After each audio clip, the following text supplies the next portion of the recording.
Olá, meu amigo! Seja mais uma vez bem-vindo ao nosso estudo da Bíblia.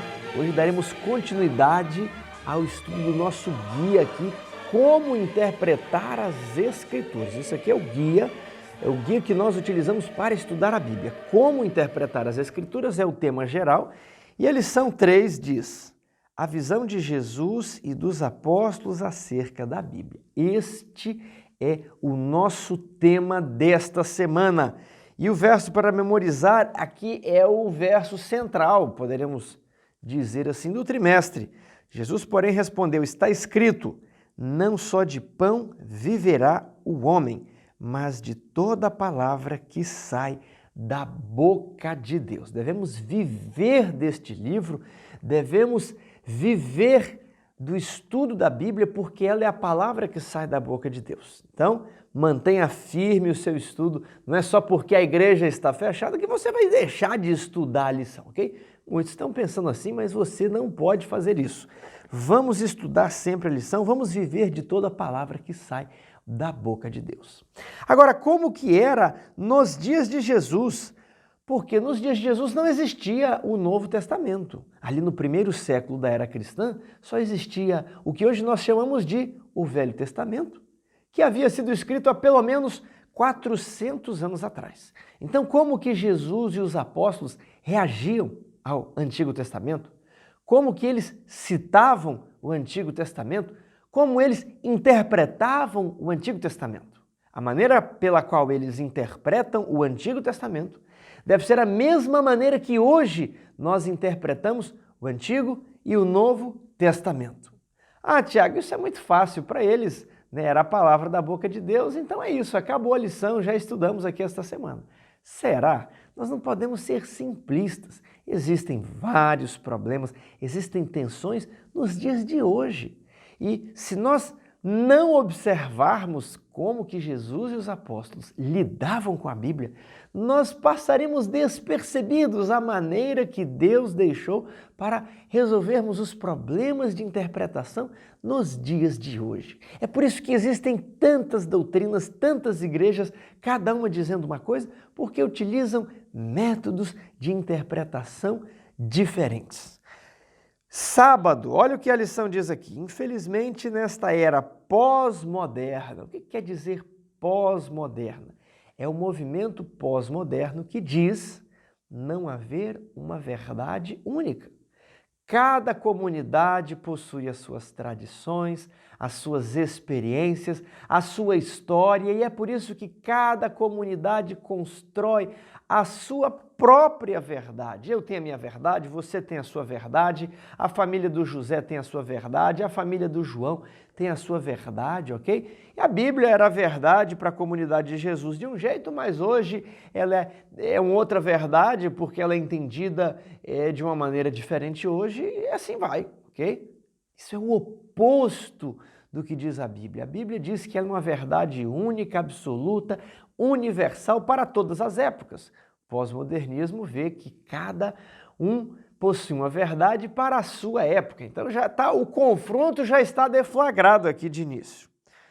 Okay? Felizmente, nesta era pós-moderna, a Bíblia tem sido amplamente reinterpretada por lente de uma filosofia que questiona tanto a sua inspiração quanto a sua autoridade, né? Será que realmente foi assim? Paulo falou que toda a Escritura é inspirada por Deus, mas hoje, quando lemos, vemos aqui que Moisés fez uma fábula, né? Uma alegoria para descrever o Gênesis.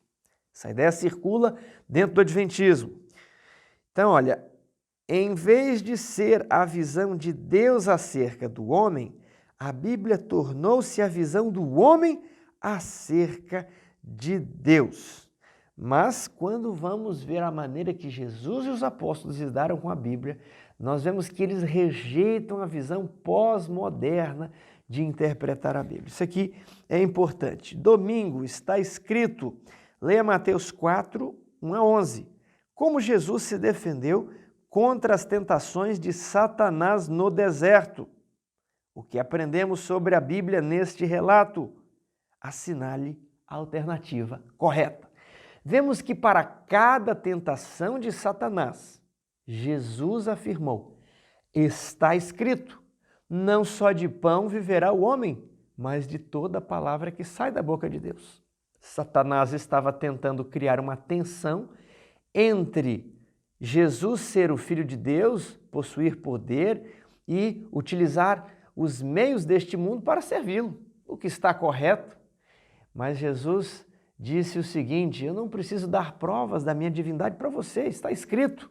Nem só de pão viverá o homem. Não é porque eu sou homem que eu preciso aqui comer. Não, eu posso viver da palavra de Deus. Estou vivendo da palavra de Deus nesses 40 dias, Satanás. Foi assim que Jesus respondeu. Depois Satanás, propõe outra tentação e Jesus responde: está escrito, ao Senhor teu Deus adorarás e só a Ele darás culto. E depois também está escrito: não tentarás o Senhor teu Deus. Então, para cada tentação, Jesus respondeu: está escrito. Primeiro ponto que observamos aqui: Jesus tinha porções amplas da Bíblia, grandes porções, memorizadas. Não deve ser um incentivo para nós memorizarmos capítulos atrás de capítulos? As pessoas memorizam tantas coisas hoje, por que não memorizar a Bíblia? Depois, Jesus recusou-se a conversar com Satanás. É muito perigoso conversar com um ser que tem uma inteligência tão grande. E Jesus apenas se limitou ali a falar: está escrito. Agora, Tiago, isso aqui não é óbvio? É claro que Jesus citaria a Bíblia. Não, tem muita gente querendo conversar com o diabo hoje, na hora de expulsar o demônio. Muitos que se dizem pastores querem conversar com Satanás. Isso não é a postura de Jesus. Depois, muitos têm uma noção do que é a Bíblia e ali conversam num debate sobre a Bíblia, mas não leem a Bíblia. E aí vão falando sobre as suas impressões da Bíblia, mas não têm a Bíblia memorizada. E é importante que nós tenhamos a Bíblia memorizada e citemos a Bíblia. Isso era exatamente o oposto do que havia nos dias de Jesus e que era praticado pelos líderes de Israel. Então aqui está a atenção, professor. Aqui que nós precisamos enriquecer a lição e levar um conhecimento extra para o nosso aluno. Ao perceber o contraste, ele vai aprender. Então, a escola sabatina tem que ser uma escola. Você aqui está para estudar, você não está para ouvir uma historinha, só uma meditação, uma reflexão. Aí passa 20 anos na igreja e a gente não estuda nada. Mas se nós estudarmos as lições da escola sabatina a fundo, nós vamos crescer em conhecimento. Ah, Tiago, mas isso aqui é só uma página, eu já tenho um conhecimento além da escola sabatina. Então aproveite o tema e enriqueça a lição, aprofunde, compre os livros que já foram sugeridos aí na lição 1 e 2 e se aprofunde. Entendeu? E nós precisamos aprofundar aqui. Eu vou utilizar uma técnica que chama contraste. Eu vou contrastar a posição de Jesus com os líderes da época para que você possa perceber mais nitidamente as cores dessa história. Por isso o contraste. Como era o ensino bíblico nos dias de Jesus? Olha, ao tempo de Cristo, a vila ou cidade que não providenciava quanto à instrução religiosa da mocidade era considerada sob a maldição de Deus. Então, eles estavam imbuídos no estudo teológico. Isso não quer dizer que o estudo teológico é o estudo bíblico. Cuidado com isso. Todavia, o ensino se tornara formal. A tradição havia em alto grau sobrepujado as Escrituras. O que aconteceu com a igreja judaica? Ela foi infectada pelo pensamento grego dominante na época de alguns anos antes de Jesus. Você tem ali Esdras e Neemias, e depois que eles morreram, veio o Império Grego. E o Império Grego trouxe a filosofia grega, trouxe uma maneira diferente de abordar o texto bíblico. E nós temos um judeu muito famoso chamado Filo de Alexandria, que ele propõe uma maneira de espiritualizar a Bíblia. E ele, então, utiliza o texto bíblico, as histórias, como alegorias, procurando chifre em cabeça de cavalo. Cuidado com isso. E depois também eles passaram às tradições, ao pensamento dos homens. E ali não era o que Deus havia dito, não era mais o estudo da palavra de Deus, mas o que os homens haviam dito sobre Deus. Olha só, a tradição havia em alto grau sobrepujado as Escrituras, isso por algumas décadas, quem sabe 1 ou 2 séculos de dominação grega, e então chega o período de Jesus, né? O período entre o último profeta do Antigo Testamento e João Batista são 400 anos, mas a fermentação vem ocorrendo devagarzinho. Vejamos outro texto aqui, todos eles estão em O Desejado de Todas as Nações. Por todos os meios brandos e submissos, procurava Jesus agradar aqueles com quem estava em contato.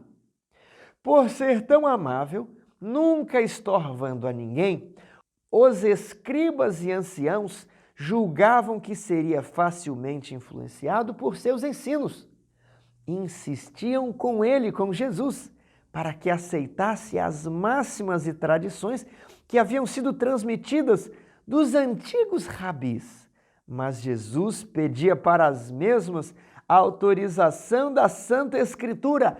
Está escrito, não é isso que estamos estudando aqui na parte de domingo?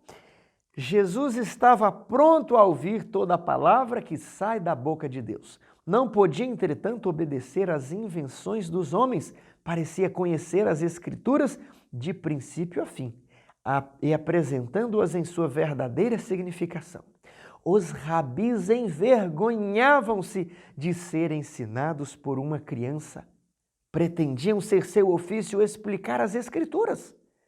E a ele competia aceitar-lhe as interpretações. Indignavam-se de que se pusesse em oposição às palavras dele. Olha que interessante, isso aqui é o capítulo que fala de Jesus no templo. E eles diziam, olha, nós estudamos para interpretar as Escrituras, o nosso trabalho é ser os guias de Israel, e você não tem que se opor ao nosso ensino, olha, a você compete aceitar as interpretações. Eles ficavam indignados porque aquela criança não aceitava sem questionar, sem pedir, mas onde que está escrito? Qual que é o fundamento? Não pode, não, os antigos rabis, olha, na faculdade, nos estudos, não, precisa sempre haver está escrito, um fundamento.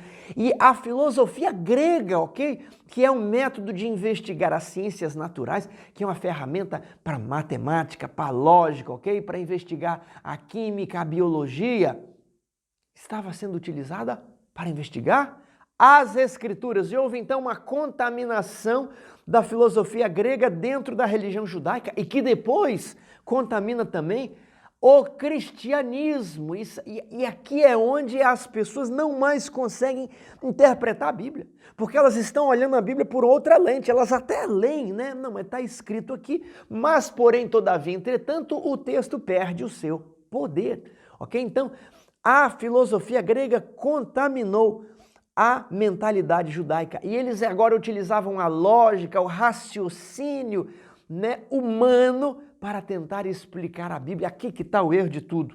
Vejamos este outro texto. Em vez de estudar atentamente o conjunto de conhecimentos eruditos transmitidos de um século a outro pelos rabis, Jesus, sob a direção do Divino Mestre, estudava as palavras de Deus, puras e imaculadas, e também o grande livro da natureza. As palavras, assim diz o Senhor, sempre se achavam em seus lábios. E está escrito, era sua explicação para todo ato que diferia dos costumes da família. Ele, Jesus, introduziu uma atmosfera mais pura na vida doméstica, conquanto não se colocasse sob a instrução dos rabis, tornando-se um aluno em suas escolas. Era muitas vezes posto em contato com eles, e as perguntas que ele fazia, como se fosse um discípulo, embaraçavam os sábios, pois suas práticas não se harmonizavam com as Escrituras e não tinham a sabedoria que provém de Deus. Tiago, como é então que os mestres daquele tempo interpretavam a Bíblia? Qual foi a maneira de interpretar que Jesus se opôs? Nós estamos vendo aqui na lição a maneira de Jesus interpretar, a maneira certa. Mas para que nós enxerguemos melhor, eu estou utilizando aqui a técnica do contraste, que é demonstrar como Jesus não interpretava as Escrituras. Como que os mestres de Israel interpretavam a Bíblia? Nos dias de Cristo, os guias e mestres de Israel eram impotentes para resistir a Satanás. Negligenciavam o único meio pelo qual se podiam opor aos maus espíritos. Foi pela palavra de Deus que Cristo venceu o maligno. Olha, esse é um tema recorrente no livro Desejado de Todas as Nações. Os guias de professavam ser expositores da palavra de Deus, mas haviam-na estudado apenas para apoiar as suas tradições e impor suas observâncias de origem humana. O sábado, que nós vamos ver aqui na próxima lição, foi obscurecido porque tradições de origem humana haviam sido colocadas no lugar do mandamento de Deus. Então eles criaram regramentos sobre como guardar o sábado e rejeitaram o mandamento divino que mostrava como se guardava o sábado. E muitos intérpretes hoje, já vou adiantar um pouquinho a parte de terça, mostram aqui a maneira dos judeus guardar o sábado, mostram que Jesus recusou aquela maneira de guardar o sábado e dizem, Jesus não guardou o sábado, ok? Estão caminhando na mesma maneira dos judeus de interpretar a Bíblia, tomando as tradições e as filosofias do homem como o correto e a partir daí eles tentam raciocinar. É como uma ave que está aqui sentindo o peso do vento e ela está voando, ela pensa que se ela utilizar a lógica, a filosofia, o raciocínio, ela vai poder voar ainda melhor. É como os homens quererem se apoiar, apoiar as aves dessa pomba no espaço, no vácuo. Não tem ar ali e achando que eles vão voar mais, mas eles vão cair porque não tem o vento que essa pomba está sentindo em suas asas. Eles pensam, vamos tirar o vento agora e vamos utilizar aqui a tradição dos homens e ali não vão conseguir voar. Voltando aqui o texto, olha o que diz. Haviam, por suas interpretações, feito com que ela, as Escrituras, exprimisse sentimentos que Deus nunca tivera em mente. Suas místicas apresentações tornavam indistinto aquilo que Deus fizera claro. Disputavam sobre insignificantes questões de técnica e negavam, por assim dizer, as verdades essenciais. Assim, difundia-se amplamente a infidelidade. Roubavam a palavra de Deus à sua força e os espíritos maus operavam à vontade. Olha o que aconteceu aqui. Uma vez que eles expunham a Bíblia mediante filosofia humana, eles roubam da palavra o poder de Deus. E sem o poder da palavra, as pessoas se apostatavam. As pessoas iam para o caminho do pecado, não tinham poder para obedecer à lei, não tinham poder para vencer suas más paixões, não tinham poder para obter a vitória sobre as tentações, sobre o inimigo. E eles mesmos, líderes, se afundavam, se atolavam nesse terreno lamacento de Satanás, porque não davam o devido peso à palavra. É a palavra, não são os compêndios, as tradições, as filosofias humanas. Estou enfatizando isso aqui porque isso ocorre hoje. Tiago, mas isso ocorre hoje? Ocorre hoje porque Satanás é o mesmo e ele sabe como que ele teve sucesso em destruir a igreja judaica e ele utiliza as mesmas técnicas para destruir a igreja cristã. Veja a continuação desse texto. A história se está repetindo. Tendo a Bíblia aberta diante de si e professando respeitar-lhe os ensinos, muitos dos guias religiosos de nossa época estão destruindo a fé nela como palavra de Deus. Ocupam-se em dissecar a palavra e estabelecer as próprias opiniões acima de suas declarações positivas. A palavra de Deus perde em suas mãos o poder regenerador. É por isso que a incredulidade campeia e reina a iniquidade. Olha só, uma apostasia entre o povo de Deus é decorrente de um abandono da Escritura ou quando o povo está se apegando a tradições e não à palavra. A Bíblia diz, a fé vem pelo ouvir ouvir a palavra de Deus. Quando começam a haver apostasias é porque as pessoas perderam a fé e porque pararam de estudar a palavra de Deus. Estão se apoiando em cerimônias, em tradições e sabe-se lá o quê. Tiago, como é esse dissecar a palavra de Deus, que muitas vezes nos nossos dias é chamado de teologia? Cuidado com isso, meu irmão. Eu trouxe aqui um exemplozinho de José e Maria que subiram a colina para buscar um balde de água. Isso aqui é um poema em inglês que eu traduzi, encontrei isso aqui na língua americana, que chama assim, Jack and Jill went up the hill. Isso aqui é um poema, eu traduzi para não Jack and Jill, mas José e Maria subiram a colina para buscar um balde de água. Isso aqui é uma crônica satírica de como muitas vezes o texto bíblico é abordado. Então, ao ler isso aqui, você vai ter um vislumbre como muitas vezes os teólogos fazem com a escritura de uma maneira errada. Nós temos que nos pautar pelo está escrito, ok? Não os bons teólogos vão se pautar pela Bíblia, mas os mestres que não estão sendo verdadeiros mestres. Olha lá. A palavra e, né? José e Maria, a palavra e, a partícula e, apresenta algumas dificuldades, as quais não são aparentes ao leitor superficial. Você que não fez teologia não percebe. É mais ou menos isso, né, que muitos fazem. Há nas mentes da maioria dos estudiosos uma dúvida considerável quanto a se José estava realmente acompanhado de Maria, no sentido de que a frase esteja tentando registrar um evento histórico. Então os eruditos questionam se realmente José estava junto com Maria, né? Será que isso é um evento histórico que está escrito neste texto? 2.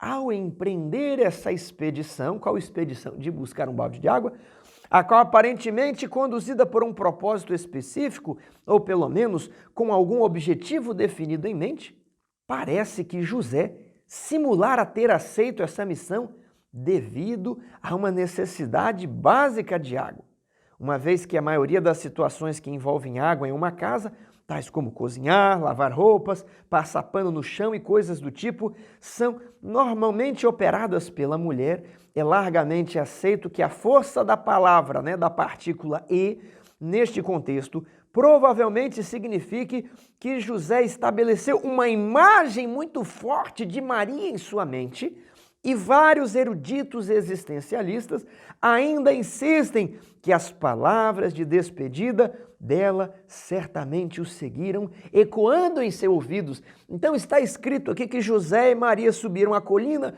mas na verdade só foi José. Isso aqui é uma imagem que José criou de Maria em sua mente, porque a Maria sempre está envolvida ali com água. E aí a teologia começa a negar o texto bíblico, alegando como fundamento muitos eruditos, muitos teólogos, muitos raciocínios humanos. Está vendo aqui como um simples texto pode ser dissecado e destruído completamente o seu sentido e o seu significado? Mas não terminou não. Vamos para o próximo slide. Como eu afirmei, tem uma natureza satírica isso aqui, viu? Grosskopf, como se fosse um nome alemão, ok? E aí quando se cita um trabalho, né, estrangeiro, nós brasileiros ficamos, é um erudito europeu, né? Grosskopf, em seu monumental ensaio intitulado Jahrhunderte dan Rotarung, né? É uma sátira também a nomes extensos escritos em alemão. Ele apresenta uma visão oposta. Ele datou essa passagem como sendo consideravelmente mais antiga do que geralmente se acreditava, em algum momento entre 404 a.C. e a 19ª emenda da Constituição Americana. Com base nisso, ele sustenta que cortar madeira e carregar água eram, durante esse período, atividades empreendidas exclusivamente por mulheres e que as palavras José e no verso são acréscimos feitos mais tarde por algum copista, as quais não constam no manuscrito original. Então, no argumento 2, ele havia falado que José poderia ter criado na sua mente a imagem de Maria e ali, né, não existia Maria. Mas agora o Grosskopf já fala que, como naquela época, né, na cultura, utilizando ali um critério histórico, eram as mulheres que carregavam a água, então nem José subiu, né? Não tem nada disso aí. Olha o argumento 4 aí. Subiram a colina. Obviamente, essa é uma expressão alegórica. Os antigos, apesar de desconhecerem a primeira lei da elevação de Otis, tudo que sobe e desce, estavam bem cientes de que a transferência de água por meios artificiais normalmente envolve o transporte de uma posição inferior para a superior. Conferir as obras, o velho balde de carvalho descendo o riacho do antigo moinho. Então, ele começou a utilizar uma linguagem mais prolixa, que não quer dizer nada, mas apenas confunde o leitor, né, e parece dar grandes mostras de erudição. O professor Gardelot, citando agora um autor francês, né, para dar aquele efeito que nós brasileiros nos admiramos. O professor Gardelot, destacado hidrógrafo e místico, sugere que essa anábase simboliza a luta. O que é anábase? É subida, ok? Ah, mas por que utiliza anábase? Para utilizar uma palavra mais difícil, ok? Por que não utiliza subida? Porque muitos querem utilizar palavras difíceis para dar mostras de erudição. Sugere que essa anábase simboliza a luta do homem para subir cada vez mais perto de sua união final com o cosmos. A água, continua ele, tem precisamente o mesmo simbolismo da travessia do Mar Vermelho, da travessia do Jordão, da viagem de Lindenberg cruzando o Atlântico, do embarque na praia de Omaha na Segunda Guerra Mundial, com as quais todos nós estamos familiarizados. E por fim, o texto que dizia que José e Maria subiram a colina para buscar um balde de água. Não existe Maria, não existe José, não existe o balde de água, não existe a colina. Tudo é um ensinamento espiritual que não reflete-se na linguagem empregada. Está entendendo? Destrói-se completamente o texto. E muitos tratados de teologia são feitos dessa maneira, a destruir o texto. Nega o poder das Escrituras, se baseando num raciocínio humano. Por isso que muitas teologias por aí, muitos teólogos liberais, muitos livros, muitos compêndios, não é o estudo de Deus pela Bíblia, não é o que a Bíblia diz sobre Deus, mas é o estudo do que os homens dizem sobre Deus. E ali muitos, a pretexto de realizar uma exegese, vem ali no texto bíblico, é proibido fumar maconha. Vamos dar um exemplo. Ele começa a analisar o contexto e as palavras gregas, e aí o leitor simples já não sabe se aquilo é grego, se não é, se realmente está dizendo assim. E ele, vamos ver o contexto, se naquela época, né, que realmente a maconha era proibida por lei, mas vejamos hoje. Aí no final, ele vai concluir assim, portanto, como provamos, não provou coisa nenhuma, pode-se fumar maconha. Nega completamente o que o texto está dizendo. Tiago, o que você está querendo dizer? Que na época de Jesus funcionava assim. As Escrituras estavam cheias de porções muito claras do que Deus havia revelado, mas as pessoas se pegavam em detalhes, em coisinhas pequenas e pelo raciocínio humano começavam a fazer filosofia para negar o que as Escrituras estavam dizendo. E hoje nós encontramos, aliás, um exemplo interessante, até anotei aqui para não esquecer, é quando Jesus diz que devemos amar o nosso próximo, ok? E ali o escriba pergunta assim, mas quem é o meu próximo? Né? Há uma discussão, será que o meu próximo é o meu vizinho? Será que o meu próximo é as pessoas da minha igreja? Né? Será que o meu próximo é o samaritano? Será que o meu próximo é só o judeu? Você entende? Tá claro que é para ajudar o próximo. Quem é o próximo? Todo mundo, rapaz, todo mundo que precisa de ajuda. Aí a pessoa começa a discutir. Não, mas tem uma discussão aqui, os eruditos dizem que o meu próximo não pode ser o samaritano. Então as pessoas começam a se apegar em detalhes para negar o que claramente está escrito na Bíblia. Agora eu quero apresentar para vocês a parte de segunda-feira onde diz Jesus e a lei. Né? Aí tem Mateus 5:27. O que Jesus diz? Um verso muito conhecido. Não vim para abrogar a lei, mas vim para cumpri-la. E você vê Jesus cumprindo toda a lei. Mas hoje nós temos falsos ensinadores que querem se apegar aqui, ali, outro, em outro verso, e dizer que Jesus aboliu a lei, sendo que aqui ele fala que ele cumpriu a lei. Muitos não se baseiam no está escrito, mas se baseiam no assim diz o doutor, assim diz o pastor, ou assim diz o sacerdote, assim diz o reverendo, assim diz o padre, ok? Assim diz o homem. Temos que nos basear no assim diz o Senhor. A lei é o testemunho. Se eles não falarem assim, jamais verão a alva. Devemos viver da palavra que sai da boca de Deus. E qual que era o problema dos saduceus e dos fariseus? Na época de Jesus, os saduceus eram os teólogos liberais, ok? Liberais. Na época de Jesus, os fariseus eram os teólogos tradicionalistas, vamos dizer aqui, fundamentalistas, ok? E Jesus deu uma resposta diferente para cada um deles. Mateus 22, 29, a resposta aos saduceus. Respondeu-lhes Jesus: errais, não conhecendo as Escrituras, nem o poder de Deus. Olha, imagina essa declaração de alguém que não foi para a escola, que foi ensinada por Maria, Dona Maria, lá da vila de Nazaré, ok? A Dona Mariazinha, que ensinou Jesus. E agora ele chega e fala para aqueles teólogos todos, olha, vocês não conhecem a Bíblia. Eles até riram de canto de boca. Nós não conhecemos a Bíblia? Sim, vocês não conhecem a Bíblia. Vocês conhecem a teologia dos homens. Errais em não conhecer a Bíblia e nem o poder de Deus. Agora, para um outro grupo, Jesus deu uma resposta diferente. Então, Jesus falou às multidões e aos discípulos. Na cadeira de Moisés se assentaram os escribas e fariseus. E vocês ficam achando que tem que fazer, que tem que guardar a lei para entrar no reino do céu, mas nós vamos entrar no reino do céu só pela fé, não é preciso guardar a lei. Muitos leem o texto dessa maneira. E muitos falam assim, vocês adventistas são fariseus, porque vocês estão pregando guardar a lei. Não leem no verso 3 ainda não, meu irmão, não leia o verso 3 não. Qual a impressão que você tem dos fariseus? Qual a impressão?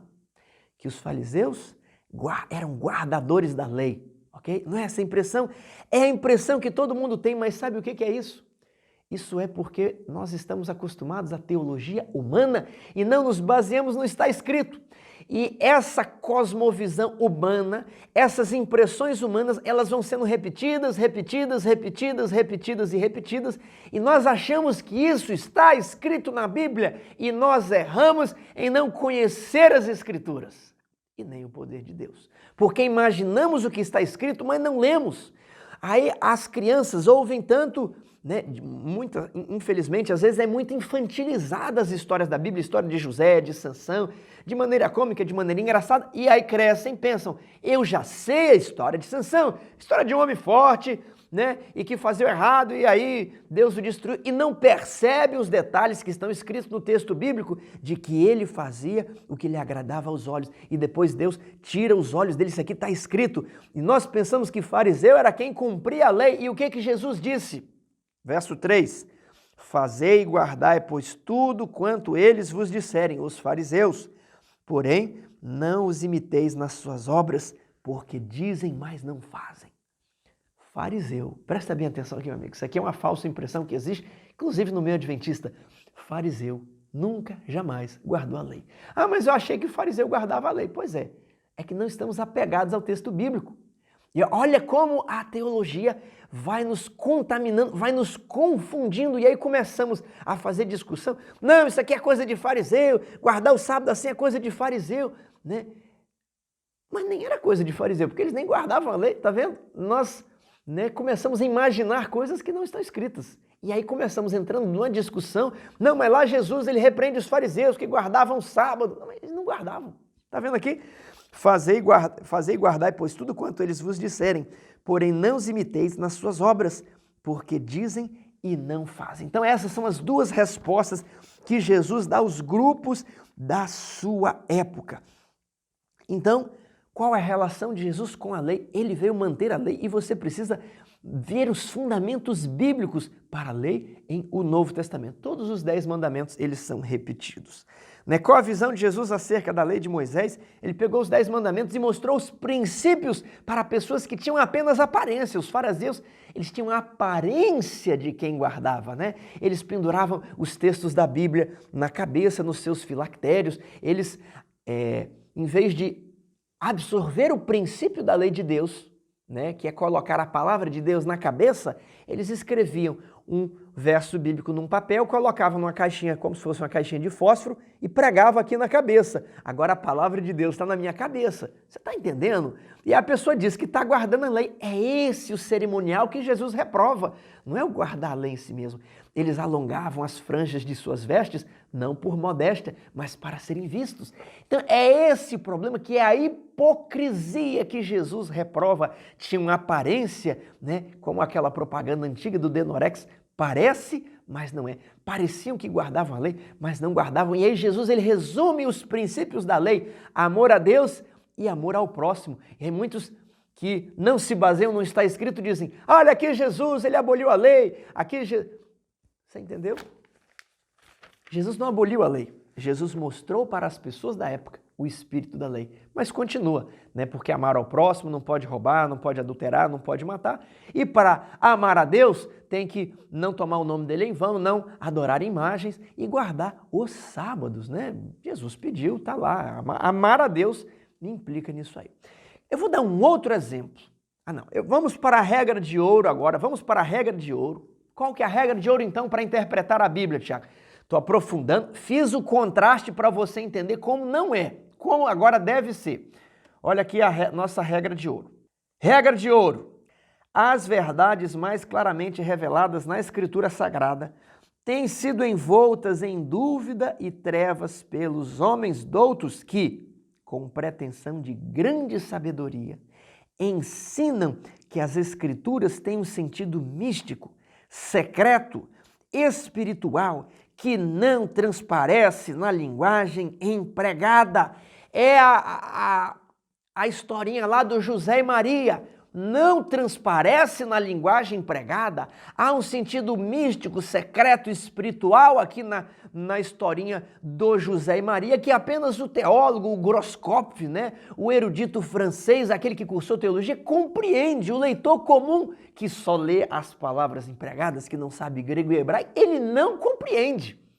E ela coloca, olha, a Bíblia tem sido colocada em descrédito porque homens doutos estão envolvendo em dúvidas e trevas o que na Bíblia está claramente. Eles dizem que não transparece na linguagem empregada. Pega essa expressão, não transparece na linguagem empregada.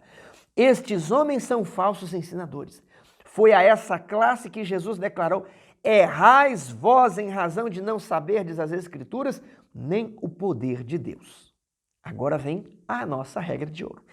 A linguagem da Bíblia deve ser explicada de acordo com o seu óbvio sentido, a menos que seja empregado um símbolo ou uma figura. Então, é a leitura clara da Bíblia, é a palavra direta, é o literal, é o que está escrito. Tiago, quando é que eu não vou interpretar literalmente? Quando tiver um símbolo. Né? Apocalipse tinha um homem que tinha uma espada dentro da boca, isso não existe, ok? Só se Jesus for de um circo, mas não existe. Tinha ali um cordeiro com 7 olhos, é um símbolo. Tinha um vale de ossos secos que começam a viver, isso é um símbolo. Aí você vai interpretar de maneira simbólica. Né? Tem uma figura nos Salmos, muito cuidado com isso. Nós temos muitas figuras de linguagem, cuidado com as figuras. Primeira coisa, não, você vai pegar o texto bíblico e vai ler. Isso aqui é uma figura de linguagem? Não. Isso aqui é um símbolo? Não. Então, deve ser interpretado literalmente. A primeira pergunta a se fazer é se o texto é literal ou simbólico. Se ele for simbólico, você vai aplicar, você vai interpretar, levando em conta o símbolo, como fizemos em Daniel. Agora, se não tem símbolo, aí você vai interpretar de maneira literal. Isso aqui é utilizado em Daniel 11, né? Por isso que é a discussão. Daniel 11 é linguagem simbólica ou é linguagem literal? Então, a Bíblia tem que ser interpretada da maneira mais natural, mais literal, daquelas palavras ali para um leitor comum. Tiago, mas você está utilizando aqui um texto de Ellen White para dizer que essa é a regra de ouro. Não, senhor. Estou utilizando o texto aqui, mas eu não me baseio nesse texto para pregar a regra de ouro. Tiago, qual então que é a base da regra de ouro para interpretarmos as Escrituras? Está aqui, ó, quarto e quinto.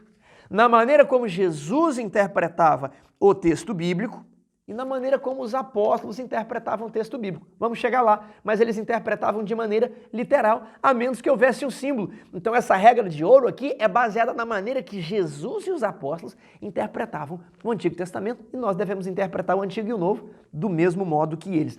Tá vendo aqui as bases para você agora discutir, para você saber bem, meu aluno? A escola sabatina tem que ser uma escola e nós temos que aprofundar aqui. Eu não posso simplesmente, digo isso aqui para você, professor, aproveite a quarentena, precisamos aprofundar. Tem os livros recomendados, o Mensagens Escolhidas, a introdução do grande conflito, tem aqui o Compreender as Escrituras, aprofunde-se nisso. É por isso que tem tanta igreja, é por isso que tem tanta interpretação.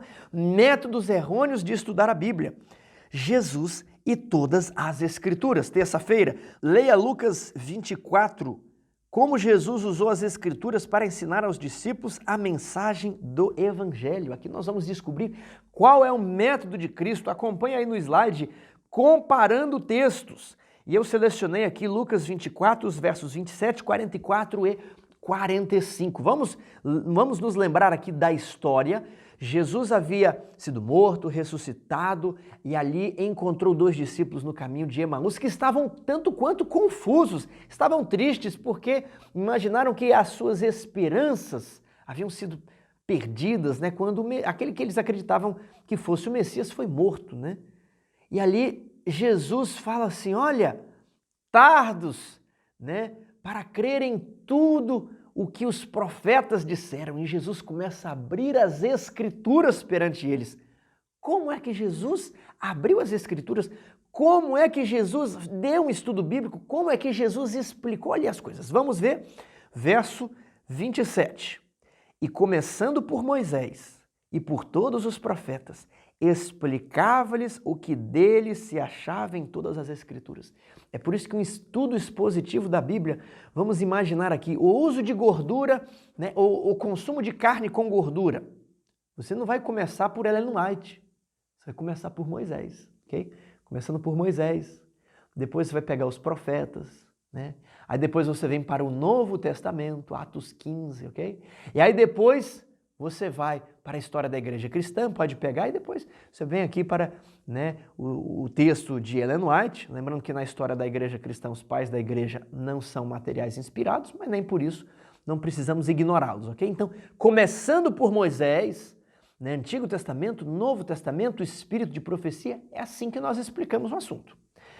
E disse-lhes, são estas as palavras que vos disse estando ainda convosco, que convinha que se cumprisse tudo o que de mim estava escrito na lei de Moisés, nos profetas e nos salmos. Jesus faz referência às 3 divisões da Bíblia hebraica, da Tanar: Torá, Neviim, profetas, e Ketuvim, que são os escritos. Então, Jesus diz, olha, nas 3 seções da Bíblia hebraica havia referências a mim. Então abriu-lhes o entendimento para compreenderem as Escrituras. É assim que funciona, meu amigo. Você que quer estudar sobre um assunto, abra um arquivo no Word, pegue os textos que você foi encontrando ali na Bíblia, que tem a mesma fraseologia. Se você puder comparar essa fraseologia nas línguas originais, melhor, mas se você só sabe português, é o melhor que você está fazendo. Coloque texto acima de texto. Você vai, junte tudo ali. Eu não tenho computador, escreva à mão aqui os textos numa folha de ofício, uma folha em branco e um caderno, e depois você leia todos os textos e tente encaixar. É o que Jesus fez com esses discípulos, leu vários textos da Bíblia e encaixou. Muitos hoje vão dizer, isso é texto prova. Olha, existe um texto prova de maneira grosseira, que é você fazer essas comparações de maneira grosseira, Você não respeita o contexto, nenhum está falando da fruta manga, nem outro de manga de camisa, e aí você junta tudo. Não, Jesus, precisa que nós consideremos o contexto, e aí você vai juntar todos esses textos. É a maneira de Jesus de explicar a Bíblia. Outra coisa, nós precisamos ler, explicar e aplicar. Nós encontramos essa máxima na maneira de Jesus e dos apóstolos. Eles liam o texto. Agora eu vou explicar o que está falando. Agora nós precisamos fazer uma aplicação para o nosso público, para o nosso ouvinte. ler, aplicar e explicar. Tem gente que só quer explicar e não quer ler. Outros leem e se esquecem de explicar. Outros leem, explicam o texto e não fazem nenhuma aplicação para os dias de hoje. É por isso que sempre procuramos fazer um apelo aqui no fim da lição. E você, professor, ao explicar tudo, faça um apelo no final. Aplique os conhecimentos, entendidos na lição. E Jesus e todas as Escrituras. Vejam aqui que ele começa por Moisés, passa pelos profetas e vai até os escritos, todas as Escrituras. Então, nós precisamos sempre considerar todos os textos para o nosso raciocínio. A boa exegese depende de uma boa teologia sistemática e não o contrário. Tiago, o que você está falando? O que é a exegese? A exegese é o estudo aprofundado de um texto.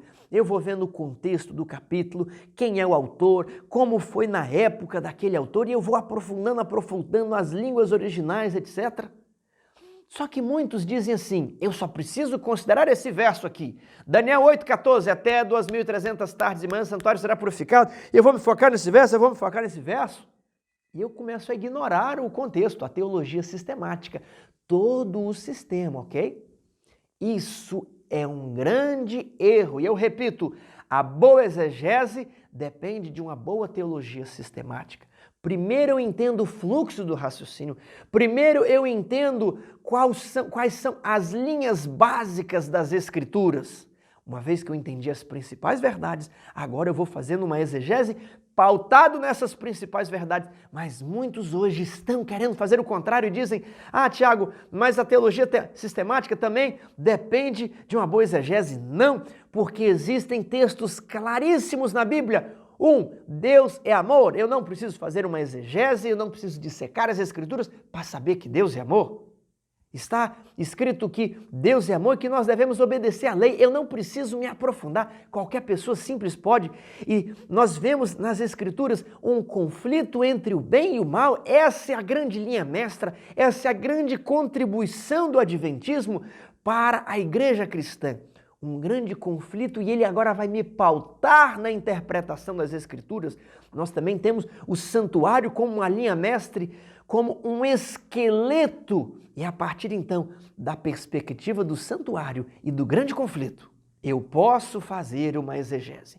E muitos falam assim, não, se você está no texto, você não pode buscar outro texto para te ajudar. E é por isso que passam a descrer em princípio de Aano, é por isso que passam a entender que o chifre pequeno é só Antíoco Epifânio, é por isso que se confundem totalmente quanto ao santuário celestial, é por isso que acham que não existe mais 2.300 tardes e manhãs como 2.300 dias, é por isso que todas essas heresias vão penetrando na igreja adventista, negação do grande conflito, negação do santuário, negação de uma justificação de fé e de obras, negação da santificação, negação de um juízo investigativo, negação de tudo isso, porque querem fazer só o estudo de um texto e me fechar para todo o contexto.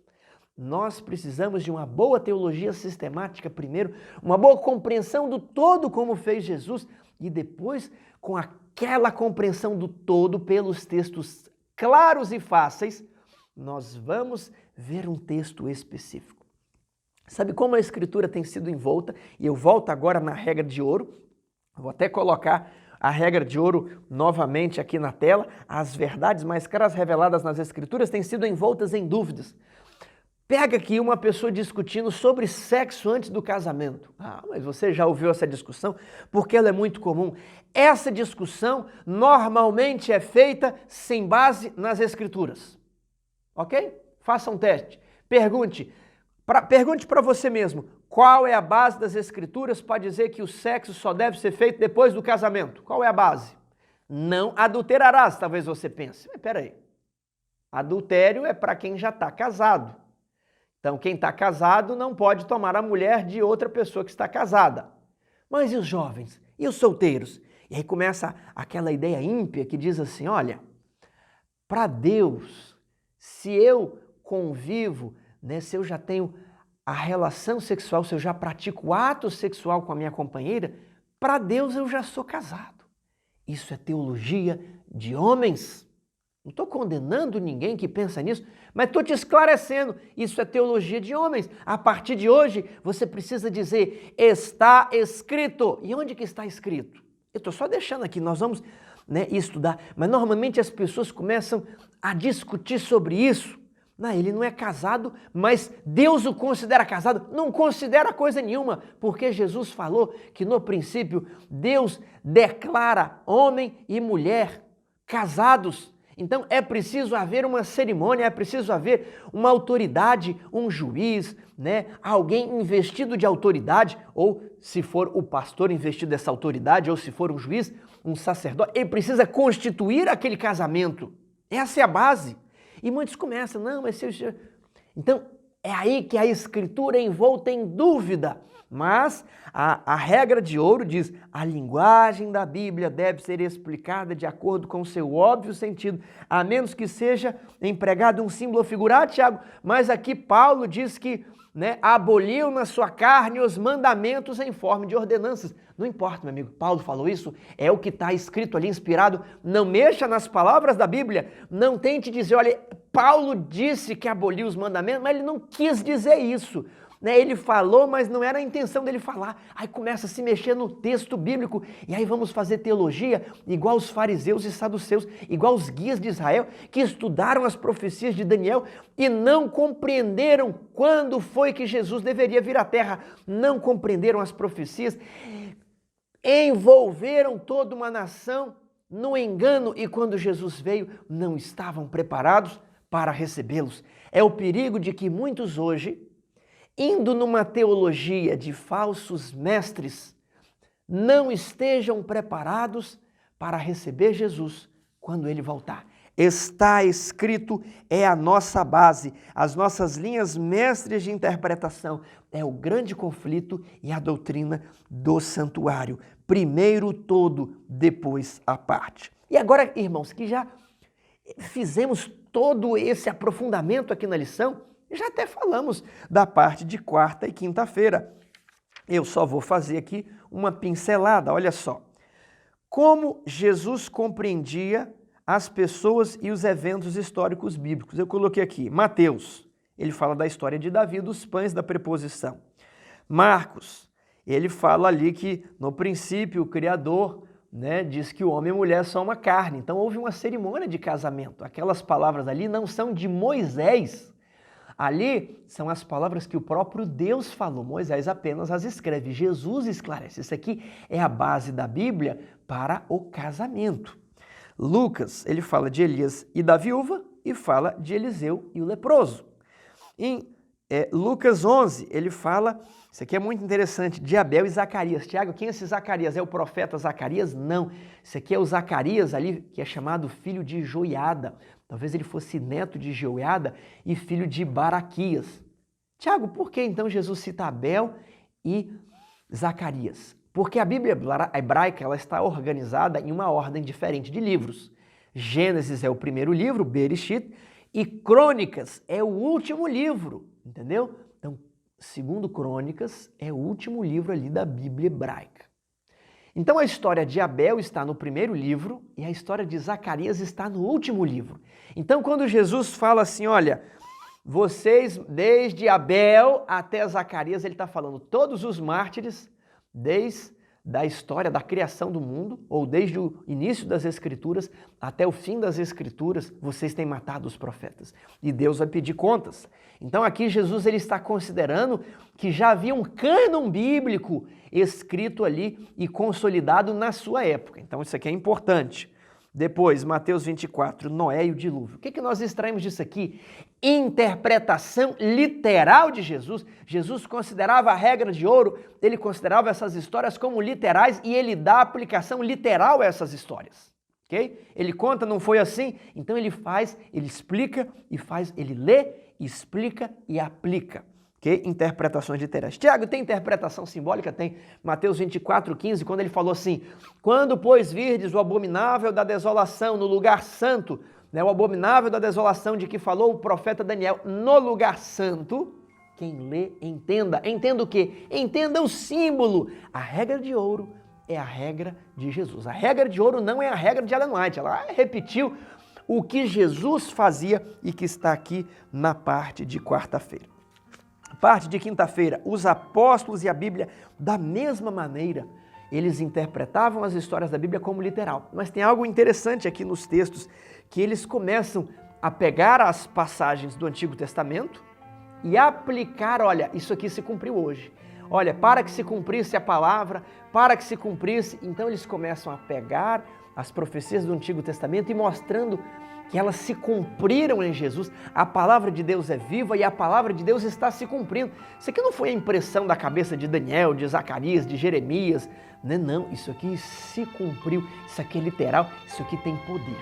Então, Jesus e os apóstolos entendiam que a Bíblia deve ser lida de maneira literal, da maneira mais natural possível. Você não vê aqui os apóstolos procurando complicar, usar palavras difíceis. Não, porque eles, ao escreverem uma carta, estavam escrevendo para o povo, como eu escrever uma carta. Hoje a minha carta, ela não é lida de uma maneira difícil, complicada. Eu estou dizendo que não devemos fazer exegese? Não estou dizendo isso.